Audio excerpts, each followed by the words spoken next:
Duna presenta Hablemos en Off con Nicolás Vergara, Consuelo Saavedra y Matías del Río. Auspicio de Banco BBVA y CERT, Larraín Vial, Volvo, Inmobiliaria Socobesa, Consorcio, Hertz, Cámara Chilena de la Construcción, AFP Habitat, Clínica Alemana, Movistar y Movicenter. Duna, sonidos de tu mundo.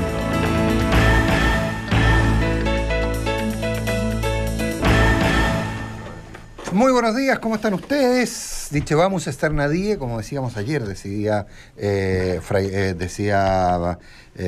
¿quién fue? ¿Fray Luis de León o Miguel de Unamuno? No me acuerdo quién dijo. Don Ramón. Don Ramón también lo decía. Sí, claro, ya. Es tan básico.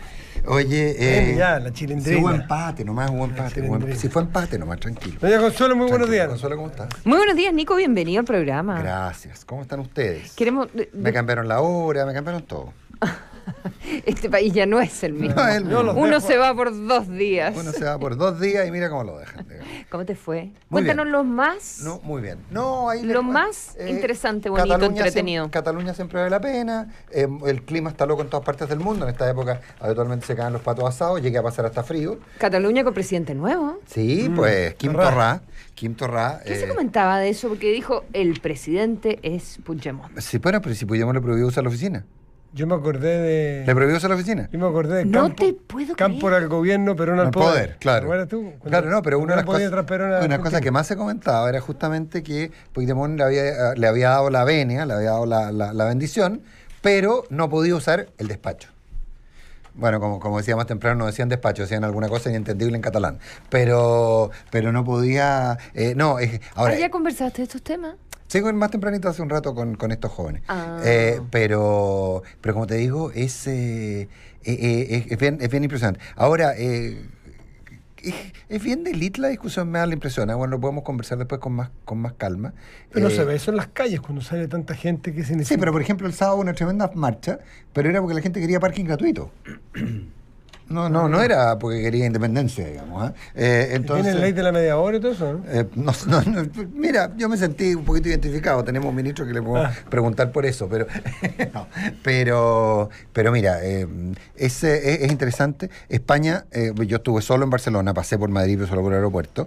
Yo había estado en Barcelona hace un par de años. Se ve sin duda las cosas están andando un poco mejor, pero el catalán de a pie está preocupado por los efectos del independentismo. Vamos a tener tiempo a conversar sobre eso. Además, Quim Torra probablemente nos va a alegrar mucho la agenda informativa, porque tiene unas salidas bien notables. Tiene algunas tesis político-económicas que será bueno, que nos darán probablemente tema de conversación.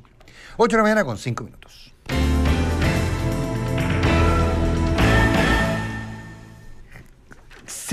Se llama Oficina de Gestión de Proyectos Sustentables, que fue un anuncio que realizó ayer el presidente de la República junto al ministro de Economía, don José Ramón Valente, que está con nosotros. Muy buenos días, señor Valente. Muy buenos días. ¿Cómo están ustedes? Ministro, muy buenos días. No saben el agrado de estar aquí, primera radio en la cual me refiero a estos temas, que es como mi casa. Y no sabe la alegría. Aunque se quejen los otros. Es tu casa. ¿Okay? Es tu casa. Ahora, no sabe la alegría que me va a ver tu anteojo. No, pero me lo saqué. Dice, por fin. Por fin, Valente está usando anteojos y le están saliendo canas. O sea, yo dije, estamos. Hoy día estamos todos con anteojos. No, tú no. Sí, póntelo. Estamos los 4 con anteojos. Los 4 ya me lo voy a poner. Y yo decía que no ayer leí un discurso cuando presentábamos esta agenda pro inversión. Entonces en la casa decidí agrandarle un poquito la letra al iPad para leer sin anteojos. Así que todavía se puede, Nicolás. Vanidad de vanidades, bien. Claro. Así que mira, tiene que agradecerle al iPad entonces. Claro, exactamente, la tecnología siempre ayuda. Oficina de Gestión de Proyectos ¿De qué va eso? Sustentables. GPS para ubicar a Chile como uno de los países atractivos para la inversión en el mundo. Yo siempre les he dicho que aquí nuestros rivales están fuera de Chile, tenemos, ¿no es cierto?, que hacer cosas para que este país, ¿no es cierto?, sea atractivo, porque desarrollar proyectos de inversión es algo que todos los países quieren, al final. Los países quieren que vengan empresas o que sus propios empresarios, en vez de gastarse la plata, digamos, en autos caros, se la gasten en crear nuevas empresas, que hagan emprendimiento, que hagan nuevas cosas. y porque al final lo que estamos buscando todos, ¿no es cierto?, es crear empleos de calidad. Tengo una duda inicial. ¿Por qué disminuyó el número de proyectos? Porque antes de ser ministro, usted trabajó precisamente en el verano en estas materias, en hacer el listado de qué temas se tenían que destrabar, pero el monto y la cantidad de proyectos disminuyó. ¿Qué pasó ahí en el camino? Lo que pasa es que no existía, Consuelo, un catastro de proyectos en Chile bien afinado. Y nosotros lo que hicimos fue tomar distintas piezas y ir construyendo ese catastro. Y hemos ido afinando el catastro, ¿no? Y hoy día tenemos... Pero del verano ahora, ¿bajo qué criterios hubo proyectos que se cayeron? Mira, tenemos proyectos desde 7 millones de dólares hasta 5.000 millones de dólares. Esos son los 203 proyectos que nosotros tenemos hoy día en el catastro. Y una de las cosas novedosas es que nosotros ese catastro decidimos hacerlo público. En el sentido de que decimos aquí, bueno, es interesante que haya más transparencia, entonces de hecho uno puede entrar hoy día a la página del Ministerio de Economía y hay un banner, ustedes pueden pinchar y pueden ver el catastro y el catastro te va a dar un montón de información, dónde están los proyectos, cuáles proyectos son, en qué etapa de avance están, en qué regiones están, cuánto empleo generan. Creemos que es un aporte además es dinámico. Nosotros, así como tú dices, el catastro es dinámico en el sentido que hay proyectos, por ejemplo, que se caen. Dicen, ¿sabe qué más? No lo voy a desarrollar. Acuérdate que aquí no son proyectos que está desarrollando el gobierno. Hay privados, hay proyectos de infraestructura, pero entonces hay proyectos que pueden caerse, no ir. Proyectos, ¿no es cierto?, que podrían haber sido, por ejemplo, un proyecto nuevo y decide hacerse una expansión. Entonces, esto es dinámico, va cambiando y vamos a tener, ¿no es cierto?, que esto va subiendo en proyectos, bajando en proyectos y van cambiando también los montos porque van entrando nuevos proyectos. De hecho, la forma en que está esta GPS, esta oficina, ¿no es cierto?, de localización de estos proyectos para ubicar a Chile, digamos, en el mapa de las inversiones mundiales, bueno, la idea es que sea puerta de entrada a nuevos proyectos. Entonces, nosotros aquí hemos hecho un catastro y todos estos proyectos están ya andando en distintas etapas, algunos en construcción, otros en las etapas de ingeniería, otros ¿no es cierto?, trabajo en algunos permisos. El devenir de esta oficina es va a tener la serie completa cuando parta con un proyecto de cero, en que decida entrar por esta oficina por primera vez y decir, ¿sabe qué? Para interactuar con el gobierno chileno voy a partir por esta oficina, que lo que va a hacer es, lo que vamos a hacer nosotros, ¿no es cierto?, es decir, mira, aquí están todas las instituciones con que usted tiene... Ventanilla única. ¿Ah? Es que ventanilla única tiene el concepto de que tú gestionas todos los permisos a través de una ventanilla. No es la idea de que la oficina va a gestionar los permisos, es la idea de que la oficina va a hacer convenio, va a poner, ¿no es cierto?, al gestor del proyecto, va a poner a las instituciones públicas y los va a poner de acuerdo en un protocolo y les va a decir, mire, usted entrégueme la información de esta forma, le van a decir las instituciones del Estado, y yo me voy a comprometer, ¿no es cierto?, a darle mis respuestas también en estos plazos. Con ese protocolo creemos que va a funcionar mucho mejor todo el proceso de inversión. Nosotros entonces vamos a ser quienes generemos este encuentro en estos dos mundos que a veces están tan alejados, que es, ¿no es cierto?, los promotores de proyectos y todas estas instituciones con las que ellos tienen que lidiar. Pero van a tener como un ejecutivo preferente, como que fuera una banca privada, algo así. No, porque ahí como te digo, un ejecutivo de cuenta. Tú llegas se hace esa presentación y después le hacemos seguimiento. Dentro de la oficina hay sectorialistas, gente que tiene más conocimiento en minería, otros que tienen más conocimientos en industria, pero no son ejecutivos de empresas, son porque saben más de los proyectos. 50% de los proyectos, por ejemplo, son en minería, de los que hemos catastrado nosotros. Por supuesto, hay más gente en minería que lo que hay en otros tipos de sectores. José Ramón Valente, ministro de Economía, está con nosotros. ¿Cómo van en cuanto a regiones? Porque veo que hay mapas regionales. Me gustaría saber si hay una correlación entre proyectos, me refiero a los proyectos chilenos parados, no los que ustedes se van a invitar a entrar y hagan el proceso desde cero. ¿Hay correlación, por ejemplo, donde haya más proyectos parados y efectivamente esa región esté con menos empleo, mayor pobreza, y que uno pudiese detectar que en esa región los trámites eran más malos, las oficinas más lentas, más burocracia? ¿Descubrieron algunos? Sí, bueno, dos elementos respecto a eso. Una de las cosas que uno descubre con esto es que la inversión es una forma de regionalización súper interesante. No te porque de verdad Santiago concentra una cantidad importante de la actividad económica, pero cuando se trata de hacer el mapa de proyectos, la verdad que hay una cantidad importante de proyectos que son fuera de Santiago. Y de hecho, desde el punto de vista de monto, la mayor parte de los proyectos está fuera de Santiago. En términos de número, hay una concentración todavía en Santiago porque entran todos los proyectos inmobiliarios. Pero cuando tú hablas de monto, por ejemplo, el norte concentra una cantidad importante de proyectos, pero sacando sacando la minería también. Ahora, específicamente lo que tú me preguntaste, Matías, bueno, Antofagasta es un caso. Antofagasta hoy día casi duplica la tasa de desempleo del resto del país. Y tienes una cantidad de proyectos mineros que están parados ahí importantes, digamos, que están en trámite. Entonces, algunos de esos proyectos pararon por el ciclo de los commodities, pero otros, la verdad que si hubiese a lo mejor sido más cortos los trámites de evaluación, los trámites a lo mejor ya habrían partido. ¿Ah? Y lo que queremos nosotros es que estas cosas partan lo antes posible para efectivamente crear estos empleos de calidad que vienen asociados a la inversión. Fíjate que nosotros, yo le decía a la Consuelo que podía mirar en la base de datos que tenemos pública ahí, y tú puedes mirar la cantidad de empleos.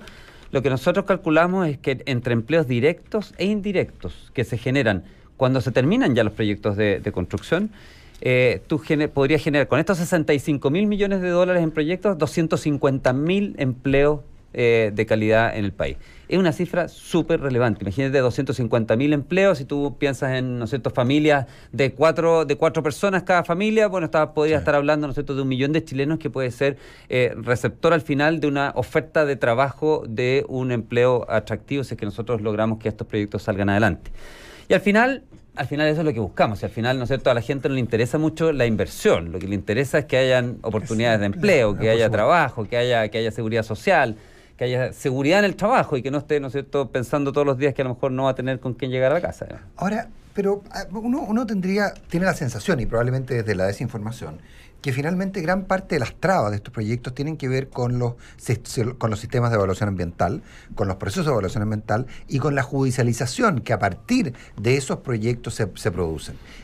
Y daría la sensación de que por más que le pongamos buenas intenciones, por más que tengamos un gobierno, digamos, con muchas ganas de hacer las cosas y una oficina para esto, daría la impresión que finalmente hay una institucionalidad que tiene sus rigideces, y por otro lado hay, gracias a Dios, para mucha gente, la posibilidad de que los proyectos se judicialicen en términos de que quienes piensan que están vulnerados sus derechos tengan donde defenderse. Entonces, ¿cómo se hace cuál es el punto medio de eso? Porque, digamos, finalmente son dos instancias que existen. Bueno, hay punto medio, ese es el tema. Estamos tan lejos del óptimo, Nicolás, nos estamos demorando en promedio en aproximadamente 5 años en promedio en aprobar proyectos de inversión desde que parten hasta que están aprobados como a partir de construcción.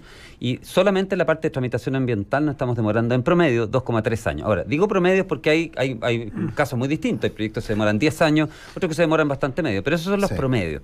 Entonces, nosotros hemos insistido mucho... Perdón, a propósito de los promedios, porque yo tengo la impresión que los promedios a veces inducen error, porque probablemente hay algún estudio, y capaz que no exista, que por ejemplo ponga la duración que relacione la duración de los procesos con el monto de la inversión. Entonces, porque yo tengo solo la intuición de que los proyectos de gran envergadura tienen tasas de demora mucho más altas que 5 años. Lo que pasa es que tienen obviamente, mientras más grande sea el proyecto, tiene potencialmente más impacto en el medio ambiente. Entonces, naturalmente, tiene que ser un proceso más complejo de evaluación. ¿Ya? Pero yendo a lo que te decía, nosotros hemos insistido mucho que aquí no se trata de relajar las normas medioambientales, no se trata para nada de dar un perdonazo medioambiental, no se trata para nada, ¿no es cierto?, de decir, mire, aquí necesitamos crecimiento, necesitamos inversión, así que hagamos vista gorda, digamos, y que se aprueben todos estos proyectos y ya veremos después qué pasa, digamos, qué efectos tiene sobre el medio ambiente o comunidades, etcétera. Para nada. Hemos insistido mucho, y de hecho GPS, ¿no es cierto?, es gestión de proyectos sustentables. O sea, y quisimos poner, ¿no es cierto?, el nombre de esta oficina de esa forma para que se entendiera bien el mensaje. Y sin embargo, aún siendo estrictos desde el punto de vista de evaluación ambiental, aún siendo estrictos desde el punto de vista del relacionamiento con las comunidades, tienes mucho que ganar. Te doy algunos ejemplos. La tecnología hoy día nos permite hacer cosas que antes no nos permitía hacer. Entonces, por ejemplo, las direcciones de obras municipales. Los permisos que tú tienes que sacar en una dirección de obra municipal, las DOM, digamos, pueden llegar a tardar a lo mejor 300 días. Bueno, se ha testeado, hay pilotos que poniendo esto en plataformas tecnológicas de 200 días, pues 236 días es el caso que yo conozco, Municipalidad de Coquimbo, digamos, un piloto que hizo Microsoft, bajó de 200 días a 14 días. ¿Qué es lo que estamos poniendo? Nosotros estamos acompañando a la creación de la Oficina de Gestión de Proyectos Sustentables, estamos acompañando un proyecto de ley con 17 medidas, 12 de las cuales, ¿no es cierto?, enumeró el presidente ayer cuando dio cuenta de esto, y son medidas que van en ese sentido, de digitalización, de obligar a las oficinas a hacer estos trámites en forma digital. Y, por ejemplo, uno de esos proyectos es, señores de direcciones de obras municipales, tienen que, ¿no es cierto?, generar plataformas digitales para la tramitación de sus proyectos. Lo mismo ocurre en la tramitación ambiental. Hay muchos proyectos muchos de los permisos que se piden que pudiesen pedirse en forma digital. Y nosotros hemos identificado aproximadamente 200 permisos que eventualmente pudiesen pedirse en forma digital y vamos a impulsar que eso ocurra.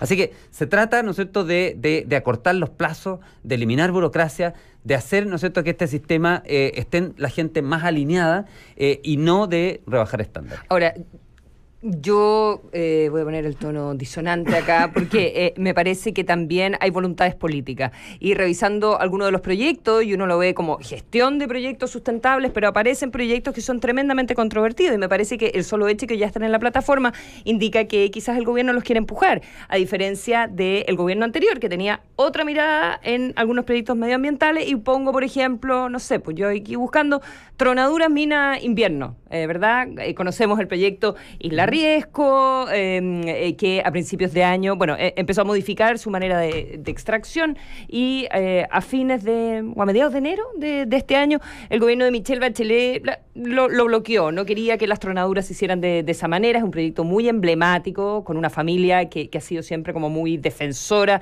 los que son vecinos de Isla Riesco, los Stipicic, ¿verdad? Claro, la Anita Stipicic, en fin, pero ahora con el Ministerio del Medio Ambiente que se la ha jugado. Entonces, ¿hasta dónde? O Alto Maipo. O sea, uno revisa y hay una mirada de que el gobierno anterior tenía bloqueado quizás políticamente, a juicio de este gobierno, algunos proyectos controvertidos desde el punto de vista medioambiental. Mira, esto es un catastro y por lo tanto en un catastro vas a encontrar, ¿no es cierto?, todos estos proyectos. Cuando nosotros decimos gestión, la palabra gestión da para mucho, ¿no es cierto? No se trata de que nosotros, y fue buena la pregunta de Matías, que decía si van a ver, ¿no es cierto?, como ejecutivos de cuenta. No se trata aquí, no sé, que tú tienes, o no sé quién la hizo, le di los créditos a la persona incorrecta. Fui yo. ¿Fuiste tú? Da igual. Perdona, ya.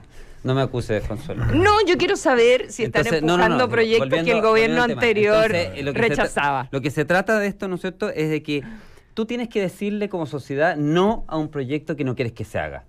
Y si un proyecto dices, mire, sí, yo estoy dispuesta a que ese proyecto se haga, pero estas son las condiciones. Entonces, lo que tenemos que hacer es poner el catastro y decir, mire, ¿sabe qué más? Este proyecto no porque no estamos dispuestos. Todos estos otros proyectos, sí, pero con todas estas condiciones. ¿De alguno de este catastro hay alguno que el gobierno podría decir no? Cuando entren, hasta el momento... No, todos estos que están aquí, el mapa que tengo. El sistema de evaluación ambiental podría decir no, efectivamente. Podría entrar el proyecto al sistema de evaluación ambiental, ¿no es cierto? Y el sistema de evaluación ambiental dice, mire, no hay condiciones que yo le pueda poner a usted como para que usted pueda hacer este proyecto. Eso está dentro de nuestra legislación. Que esto esté aquí no significa que todo esto ustedes quieren que se haga o que se vaya a hacer. No, porque muchos de ellos están justamente en el sistema de evaluación ambiental. Y lo que nosotros queremos es que el sistema de evaluación ambiental no se demore 10 años en decirle que no. Lo que queremos es que si le va a decir que no, se lo diga rápido. Claro, porque cuando ustedes...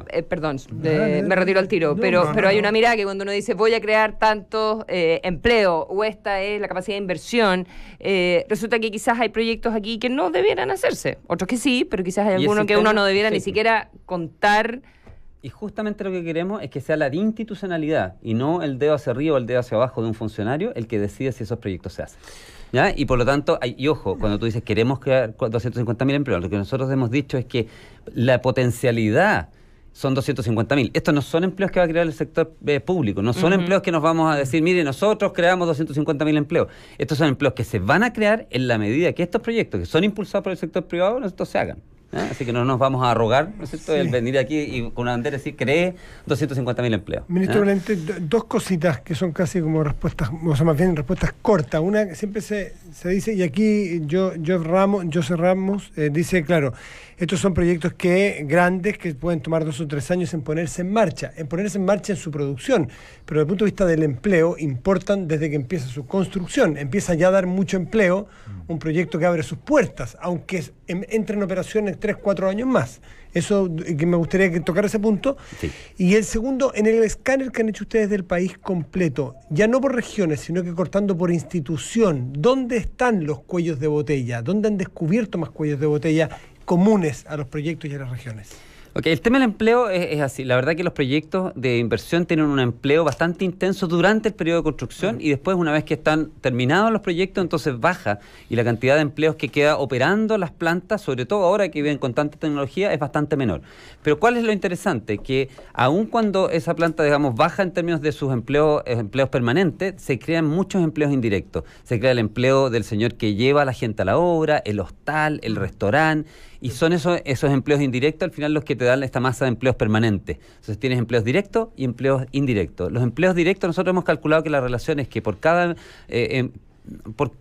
digamos, $1 millón de inversión en un proyecto minero, por ejemplo, se genera un empleo. En un proyecto industrial se generan 3 empleos. En promedio se generan 2 empleos por cada $1 millón.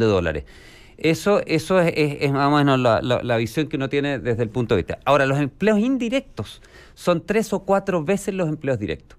Y eso es lo interesante de estos proyectos. ¿Son más constantes? Son más constantes y además son mucho más. El hostal, el almacén. Y ahí tenemos, nosotros estamos al debe desde el punto de vista de la información. O sea, los mismos gestores de proyectos, a mí me llama la atención que no hagan ellos un estudio más acabado de los efectos positivos e indirectos. Siempre se habla de los efectos negativos que puede tener, pero hay unos efectos positivos e indirectos muy, muy importantes y nos falta información. Deberíamos tener.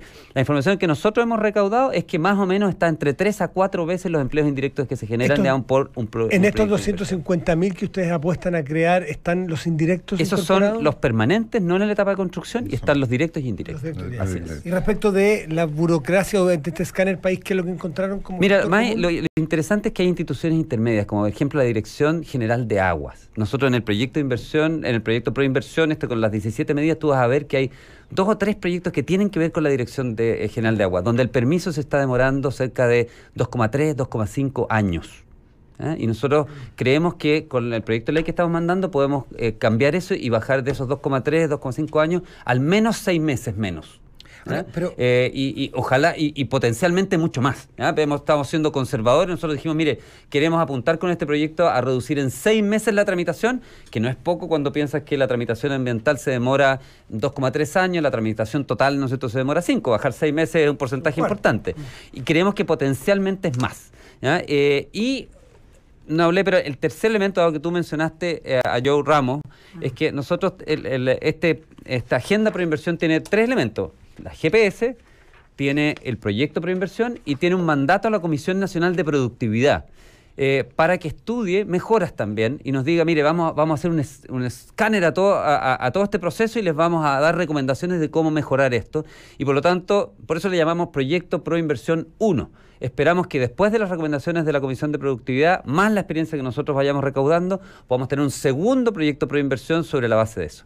Esto aprovecho de decirles que una de las cosas que es muy obvia de este proyecto es que nosotros estamos con una filosofía que a lo mejor no es tan usual en la administración pública y en política.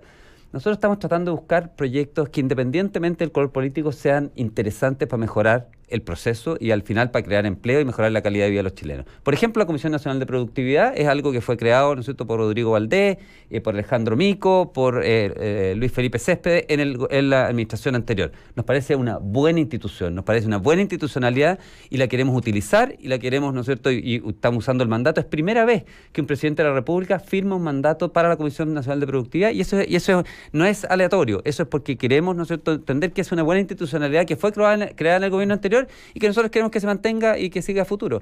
Dentro de este proyecto Proinversión hay varias iniciativas que fueron presentadas por el ministro Rodríguez Grossi en enero de este año, que nosotros rescatamos, nos parecieron interesantes, Van a haber algunas más después en un proyecto pro competitividad y productividad que vamos a lanzar después. Pero en los temas de inversión hay medidas de ello. Entonces hay medidas del gobierno de Piñera 1, hay medidas, ¿no es cierto?, de Rodríguez Grossi, hay medidas que nosotros mismos hemos levantado en estos 2 meses.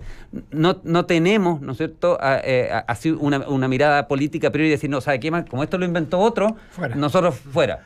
Estamos conversando con el ministro de Economía, José Ramón Valente, sobre esta agenda proinversión que se ha presentado en el día de ayer. Hablando de los temas ambientales, nuevamente, una de las medidas que se quiere implementar es que en el Servicio de Evaluación Ambiental se omita el pronunciamiento de servicios, para decirlo en chileno, que no tengan mucho que ver con los proyectos. ¿Ya? Entonces, para que no obstaculicen. Quisiera saber si en el caso de Dominga, CONAF podría haber sido un servicio que no tenía nada que ver con el proyecto y que mejor que no se hubiese pronunciado en la mirada actual. No, lo que se quiere ahí es que se pronuncien en las capacidades que ellos tienen. O sea, por ejemplo, tú dices CONAF se tiene que pronunciar sobre el tema que le compete, ¿no es cierto? Que es la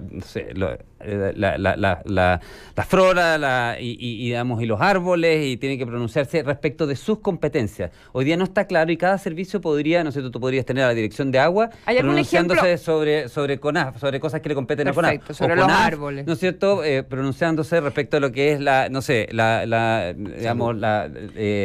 bienes nacionales. ¿Y hay algún ejemplo que nos podría dar de algún caso anterior, de algún servicio que se haya pronunciado sobre algo que no correspondía? Hay muchos ejemplos en cada uno de estos. Pero un ejemplo concreto, así como esto no deberá ser. CONAF, por ejemplo, se pronuncia sobre el efecto que puede tener, digamos, en un proyecto en particular sobre las ballenas. En Dominga, CONAF hablaba de ballenas. Sí. Ya. Eso no debiera suceder entonces. Dominga entonces, en el actual sistema, digamos, Dominga no habría tenido la oposición que era el único servicio que se oponía. Recordemos que CONAF era el único servicio que se oponía al caso Dominga. Lo que quiero decir es que lo que se trata acá, ¿no es cierto?, es de que el fondo, la naturaleza del servicio que viene expresada, y que si ellos efectivamente tienen un reparo respecto de los arrayanes, si tienen un reparo, obviamente eso tiene que estar ahí. Pero obviamente, o sea, ballena sería medio ambiente. Es medio ambiente, es pesca, hay montones de instituciones que pueden serse, pero es solamente un ejemplo. Evitar la influencia general y ir a las influencias Porque lo que pasa es que, de nuevo, estas son discusiones técnicas, entonces tú estás yendo a estos servicios para que ellos den una opinión técnica sobre el tema. Entonces no puede que un servicio que no es experto en un tema dar una opinión técnica sobre un tema que no le compete. Eso es lo que se supone que está acá. Bueno, le podríamos preguntar más cosas, pero son las 8 de la mañana con 29 minutos, así que... Yo tengo tiempo para ustedes, don Nicolás, pero no. Don José Ramón Valente, 1.000.000 de gracias. Oye, se agradece la conversación. Al contrario, muchas gracias. Mucho de economía. Oye, recomiendo visiten economía.gov.cl y ahí está GPS, hacer un clic, está súper interesante el mapa, a unos les va a encantar, otros van a rabiar, es interesante buscar la información, está bueno, está fácil. Yo creo que dar más rabia que otra cosa. No sé, ¿por qué? Que esa es la gracia cuando uno es transparente y está la información. Yo creo que sirve justamente para un lado y para el otro. Para las conversaciones como las que hemos estado teniendo hoy día, y nosotros la verdad que creo que no hay nada que esconder en esto, así que fantástico. Muchas gracias. Nunca me habían puesto la música, eso está... Gracias, ministro. Pero usted conoce los códigos de este programa, ministro.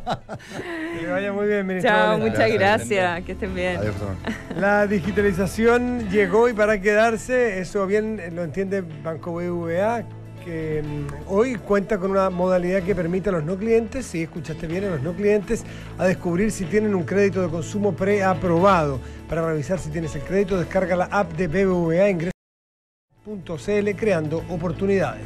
Confía tus inversiones en manos de expertos con cuenta activa de la RAINvial, un servicio en donde especialistas en inversiones estarán analizando los mercados e invirtiendo para ti. Conoce tu cuenta activa en larrainvial.com. Volvo es sinónimo de diseño escandinavo, innovación, tecnología y seguridad, y así lo demuestra The All New XC40 y XC60, modelos que han sido nombrados European Car of the Year y The World Car of the Year. Conócelos y cotízalos en volvocars.cl. Volvo Innovation Made by Sweden.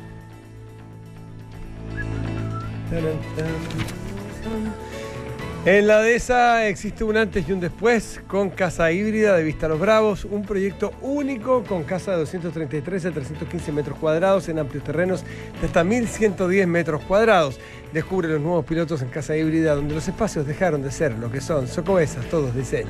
Tener tu app Consorcio es tu tranquilidad cuando manejas, porque con ella puedes pedir asistencia 24/7, seguir el móvil por GPS y hacer el denuncio de tu siniestro, estés donde estés. Descarga hoy la app Consorcio. Vayas donde vayas tu próximo fin de semana, by the way es largo, ¿eh?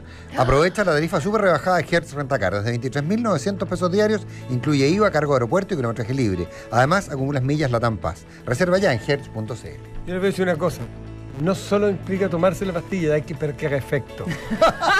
Pausa y volvemos.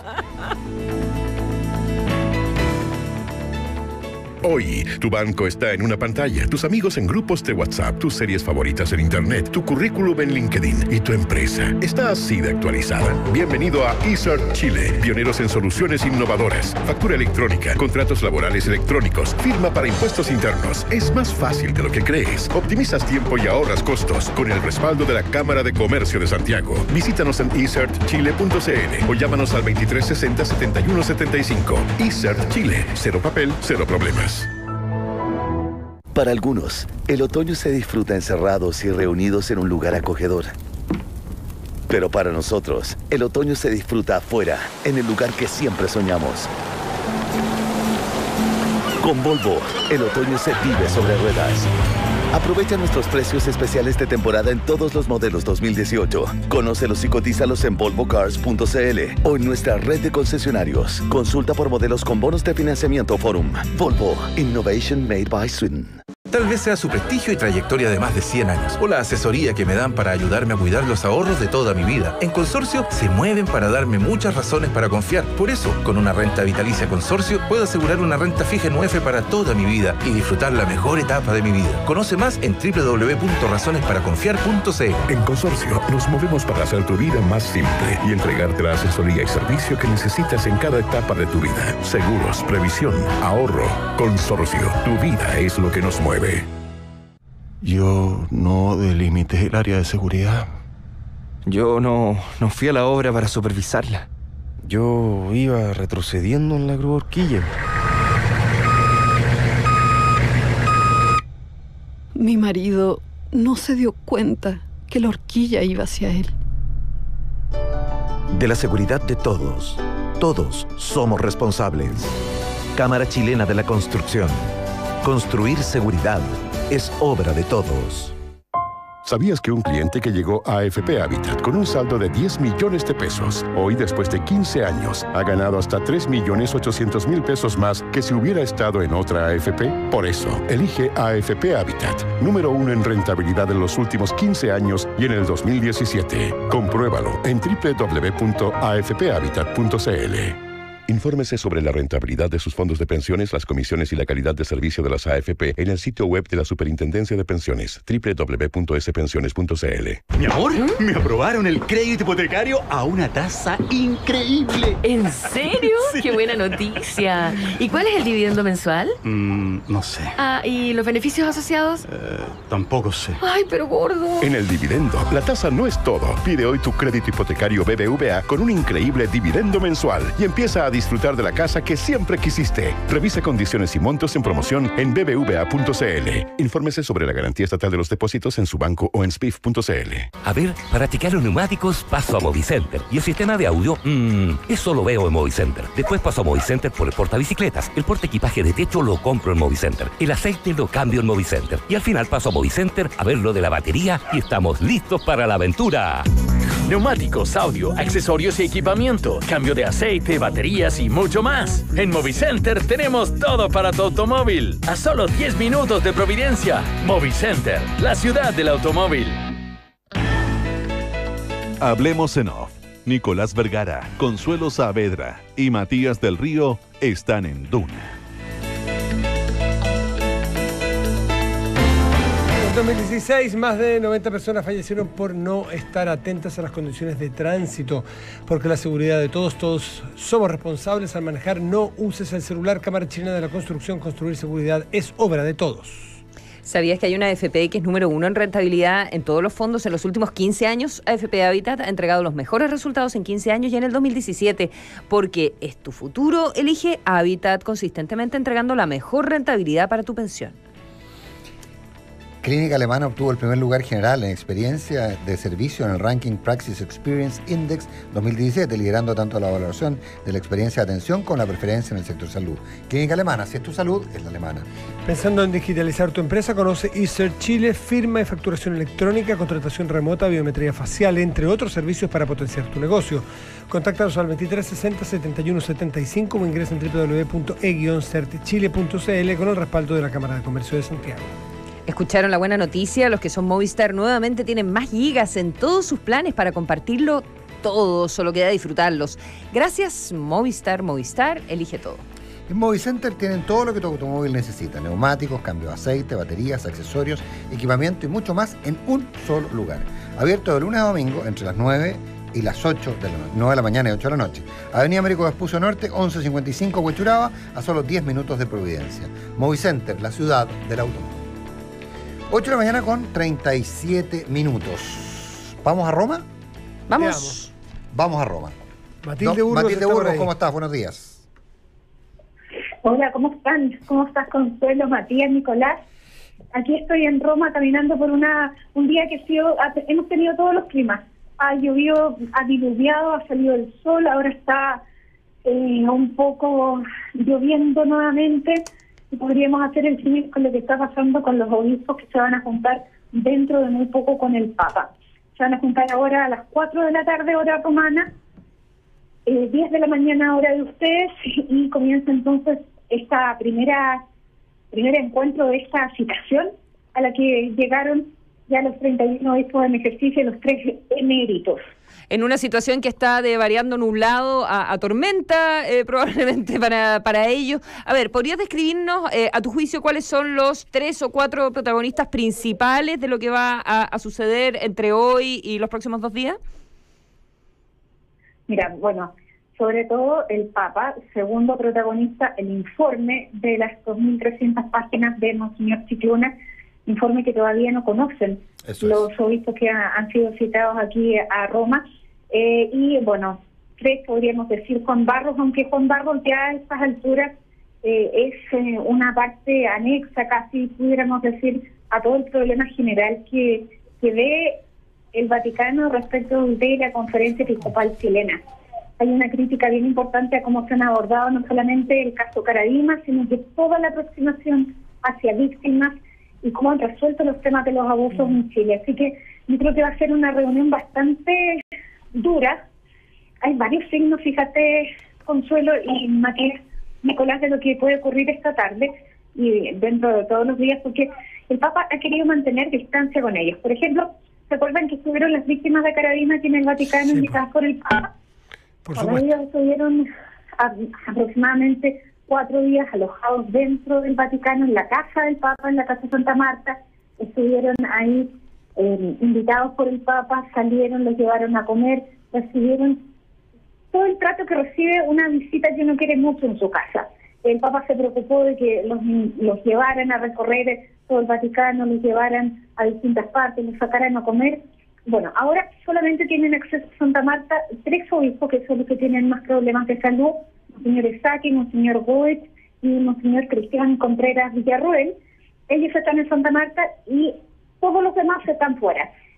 La mayoría está en la casa que está en la vía Traspontina, unos 500 metros del Vaticano. Otros están en la Casa Internacional del Clero, pero eso marca un poco la distancia. La otra señal es que saben bien poco de lo que va a pasar a partir de las 4 de la tarde en que se inicia esta reunión. Porque hasta ayer, por ejemplo, no sabían si se iban a reunir de a uno, si iban a tener reuniones privadas, si iban a siquiera poder celebrar misa en conjunto con el Papa. No tienen claro si efectivamente van a poder ellos dar a conocer las conclusiones a partir del día jueves.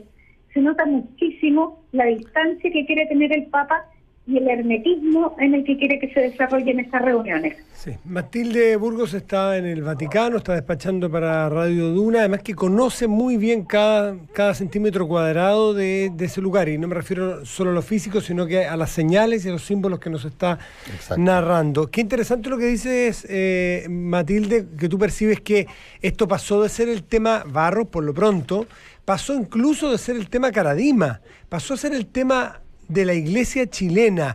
Y tú dices respecto de los abusos, ¿tú crees que se va a centrar en el tratamiento que es inadecuado aparentemente según el Papa o el informe Chicluna que se le dio a los abusos, o va a entrarle más profundamente a la estructura o algo más de fondo, incluso superando el tema abusos en la Iglesia chilena? Mira, el Papa también lo dejó en su carta en la que lo citó el 8 de abril pasado. Aquí hay medidas a corto, a mediano y a largo plazo. Por lo tanto, claro, lo primero va a pasar por resolver lo inmediato, lo que pasa con el tema, lo que pasó con el tema Caradima, pero el Papa, yo creo que cuando vino a Chile, y sobre todo ahora, como ha visto la respuesta de los obispos, se ha dado cuenta de la necesidad de una renovación dentro de la misma conferencia episcopal. Es una conferencia episcopal que tiene diócesis donde, por ejemplo, en Valdivia no hay obispos. Tiene algunos obispos que brillan más bien por su relevancia, más que porque sean voz, sean figuras, sean efectivamente vicarios del Papa o de la Iglesia en los lugares donde están. Por lo tanto, yo creo que se ha dado cuenta que hay un problema grande con la Iglesia chilena, con la conferencia episcopal, con el nivel intelectual, con la influencia que tengan los obispos dentro de la estructura, digamos, las voces que hay dentro de la sociedad chilena, que ya han perdido cada vez más peso. Por lo tanto, empezó este hilo a tirarse por el tema Caradima, siguió, como tú dices, por los abusos, y ahora se dio cuenta efectivamente lo que había en la estructura que hay que renovar. Ahora, si se lo va a hacer en esta semana, probablemente no, pero dentro de lo que es el mediano plazo, largo plazo, a partir de ahora deberían verse cambios. Es difícil que puedan nombrar, por ejemplo, obispos, porque los obispos, o sea, no sé si nombrarlos tan rápido, más bien a lo mejor lo que pudiera hacer es sacar algunos, ponerlos en otro lugar, porque para nombrar un obispo hay que hacer un estudio súper detallado de cómo ha sido toda la vida de ese obispo, de cuáles son todas las cosas que pueda tener en pro o en contra. Es una investigación que se hace bastante detalladamente. Matilde, investigación que también en estos casos falló en el caso Barros, y que por eso el Papa también mira hacia adentro, que aquí en el Vaticano tampoco le supieron informar y qué problema. Sí, según estaba leyendo un artículo de Andrea Tornelli, que es un importante vaticanólogo en Vatican Insider, este medio que yo les recomendé ayer, dice que esta renovación puede darse a lo largo de los meses, que las renuncias pueden ser ahora, pero puede tardar meses en la renovación de la jerarquía de la Iglesia chilena. Nicolás. No, bueno, de hecho, lo que tú planteas, hay varios que están en condición de dimisionaria, entre ellos el monseñor Ricardo Sati. Por lo tanto, eso efectivamente podría ocurrir. Él ya cumplió la edad, digamos, y no se le ha prorrogado el mandato. Ahora, pero hay una cosa que tú decías, Matilde, y que por lo que yo he podido averiguar también, y por conversaciones que he tenido con gente en Roma y localmente, en fin, es que finalmente hay un punto que tú planteaste lateralmente quizá, pero que es el central en el tema del informe Chicluna y de lo que se ha planteado, que ha planteado el Papa. ¿Cuál es la no preocupación por las víctimas? Porque de hecho el elemento central ha sido que el foco ha estado en el clero, en proteger al clero, en cierta medida actuar tal como dijo el propio informe desde la perspectiva del encubrimiento, pero también la negación de cualquier oportunidad a las víctimas, contraviniendo además toda la norma, la doctrina que había planteado Benedicto XVI, en términos de decir que lo importante eran las víctimas y que si algún sacerdote era acusado injustamente, su cruz no era comparable a la cruz de Cristo. Y que eso finalmente, que era el mandato desde Benedicto XVI en adelante, la Iglesia chilena no solo no lo había cumplido, sino que había establecido fórmulas para no hacerlo. Y entiendo que el tema del trato a las víctimas es un elemento muy relevante en la crítica que se hace desde el Vaticano a la orden de la Iglesia chilena, y también a la estructura de nombramiento, es que esa es una crítica interna al Vaticano. Claro, y mira, es tan relevante lo que tú planteas en este análisis, que el día sábado el Vaticano emite un informe que es durísimo, en el que el Papa da cuenta que a partir del miércoles comienza esta reunión. A través de este comunicado, por cierto, los obispos chilenos se enteran que es a partir del miércoles, pensaban que era a partir del día lunes, a partir de hoy martes, pensaban que era a partir de ayer, Y ahí él dice, tenemos que revisar qué es lo que ha pasado para que se den estas situaciones de abuso de conciencia, de poder y sexuales, y cómo ha operado el mecanismo de encubrimiento. Y también dice, necesitamos pastores buenos, que estén cerca de las víctimas. ¿Qué quiere decir? Que los pastores que están ahora no son buenos ni tampoco están cerca de las víctimas. Y bueno, y termino diciendo con que espera que esta sea y se desarrolle en el más absoluto y estricto silencio y confidencialidad. Por lo tanto, el tema de las víctimas es ahora muy importante. Y me llamó la atención, fíjense, ayer la conferencia de prensa que dieron los dos voceros de la conferencia episcopal, el monseñor González Ramos y González, y ellos partieron diciendo, estamos aquí con dolor y vergüenza y queremos poner por delante las víctimas por sobre todo, y siempre hemos estado tan cerca de las víctimas, probablemente no supimos enfrentar muchos casos, pero siempre pusieron o quisieron mostrar una cercanía con las víctimas que luego las víctimas a través de redes sociales desmintieron. Pero la actitud de ellos es ahora tener este cambio y querer acercarse más o menos a lo que les gusta. Hoy tuvimos un corte hemos perdido a la Matilde Burgos. Mientras le retomamos una cosa interesante, el sacerdote, o sea, el obispo González dijo anoche o ayer en esta conferencia que él conocía a las víctimas y en particular del caso Caradima. No, los maristas. Pero también dice del caso de los denunciantes de Caradima.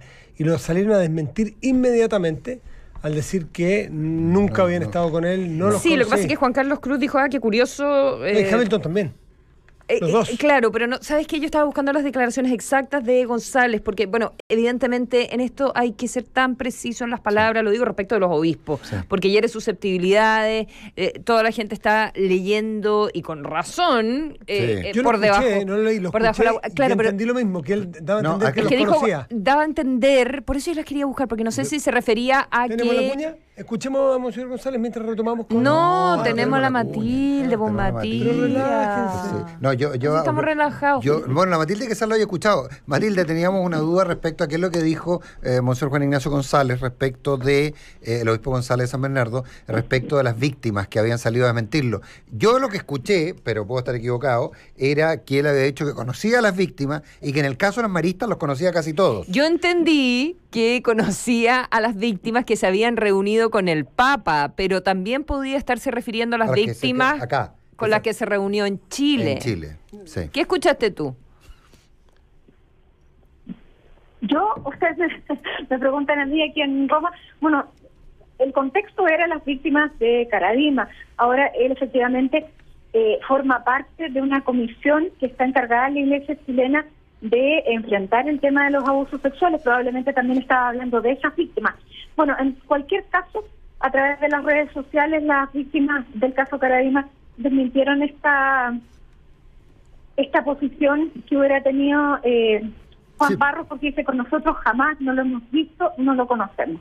Juan Ignacio González. Lo que sí dijo Juan Barros fue cuando le pregunté, bueno, ¿qué pasaba ahora? Porque él durante la visita del Papa a Chile había salido como el gran defensor del obispo Barros, como lo veía ahora, y la respuesta, bueno, ustedes la escucharon probablemente, dijo, bueno, en realidad no es que yo estuviera defendiéndolo, sino que yo lo veía que estaba muy solo, y mi actitud fue la del buen pastor, del buen samaritano, de querer acompañar a una persona que estaba sola, más allá de juzgarla o no. Así respondió entonces respecto a esta defensa que él hizo. No sé si se acuerdan ustedes que fue muy vehemente además en esta defensa. Sí, claro. No era primera vez en todo caso que decía que estaba en esa posición como de acompañando al obispo Barros. ¿Cuándo crees tú que podríamos tener, si es que todo va a ser con mucho hermetismo, cuándo podríamos tener información en respecto de lo que está sucediendo en estos encuentros? ¿Cuántos días duran? ¿Cuándo vamos a saber qué pasa? Mira, el jueves debiéramos conocer algo, a lo menos, de lo que de las conclusiones, porque el día jueves termina esta reunión del Papa con los obispos. Ahora, ayer les preguntamos a ellos, bueno, ¿cómo va a ser cuando termine esta reunión? ¿Ustedes van a dar un punto de prensa? ¿Van a ofrecer alguna conferencia? ¿El Vaticano va a emitir algún comunicado? La verdad es que no tienen idea.